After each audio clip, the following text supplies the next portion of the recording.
integritas. Saya sebagai masyarakat biasa mencoba menanggapi mengenai pemberian abolisi amnesti terhadap Hasto Kristianto dan Tom Lembong yang diduga terlibat dalam kasus korupsi dan akan dibebaskan melalui keputusan Presiden. Di mana di sini akan saya uraikan dari sisi positif dan negatifnya, termasuk dampak di masa yang akan datang. Sisi positifnya adalah stabilitas politik atau rekonsiliasi nasional jika pemberian amnesti dan abolisi dimaksudkan untuk tujuan rekonsiliasi politik atau menjaga kestabilan nasional itu lebih penting. Maka langkah ini bisa dianggap sebagai strategi untuk damai agar negara kita tidak terus-menerus terjebak dalam konflik elit. Nah, maka Presiden menggunakan hak prerogatif. Hal ini sah tentunya. Ini menunjukkan bahwa Presiden menjalankan hak dan rekonsiliasinya yang diatur dalam Undang-Undang 1945 pasal 14. Artinya secara hukum langkah ini sah. Nah, itu harus kita hargai hal-hal yang begini. Yaitu pengampunan juga bisa menjadi peluang reformasi dalam beberapa kasus. Pengampunan dapat disertai syarat, misalnya restitusi, pengakuan bersalah, atau ikut serta dalam program anti korupsi jika diarahkan dengan benar. Ini bisa menjadi langkah untuk perbaikan sistem yang akan datang. Nah, di sini perlu diketahui kita juga membuka diskusi publik soal keadilan restoratif. Nah, kasus ini bisa menjadi pemicu masyarakat dan akademisi untuk mendiskusikan kembali konsep keadilan. Apakah hukum ini keras, lebih efektif, atau ada jalan, yaitu jalan tengah seperti pengampunan dengan syarat.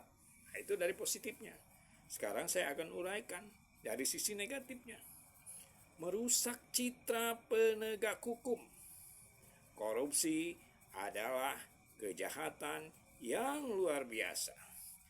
Extraordinary crime. Ketika pelaku korupsi diampuni, masyarakat bisa menganggap bahwa hukum ini bisa dibeli atau dipermainkan. Ini berbahaya bagi kepercayaan publik tentunya. Namun, Presiden buruk ini untuk masa depan.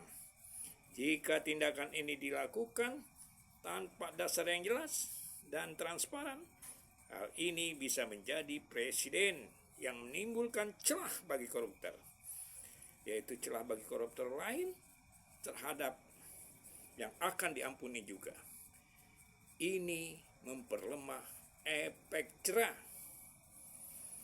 Demikian hal ini yang perlu saya sampaikan, ya kan? Di mana mengkhianati rasa keadilan rakyat, korupsi merampas hak rakyat atas pendidikan, kesehatan, kesejahteraan ketika pelakunya dibebaskan tanpa menjalani hukuman yang pantas, rasa keadilan Republik bisa terluka. Ya, seperti itu. Juga menurunkan moral aparat penegak hukum, upaya jaksa, KPK, dan pengadilan dalam menuntaskan kasus bisa terasa sia-sia jika hasil akhirnya adalah pembebasan pelaku melalui keputusan politik.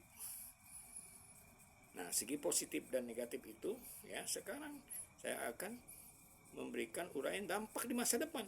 Nah, jika dikelola dengan transparan dan berdasarkan alasan yang kuat, pengampunan ini bisa menjadi bagian dari reformasi sistem hukum dan perbaikan hukum politik.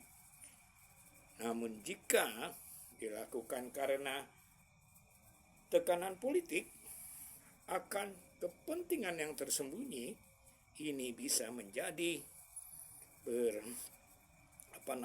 bumerang, ya, bumerang yang memperburuk budaya, ya kan, memperburuk budaya impunitas, ya, impunitas yaitu bebas tanpa hukuman, memperkuat jaringan korupsi dan mengikis kepercayaan rakyat terhadap negara.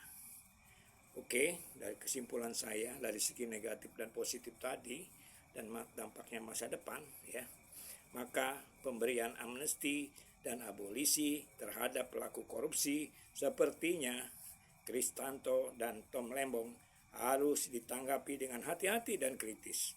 Harus ada alasan yang sangat kuat, transparan, dan bisa diterima publik agar langkah ini tidak menjadi bencana, yaitu moral dan hukum bagi bangsa di masa yang akan datang.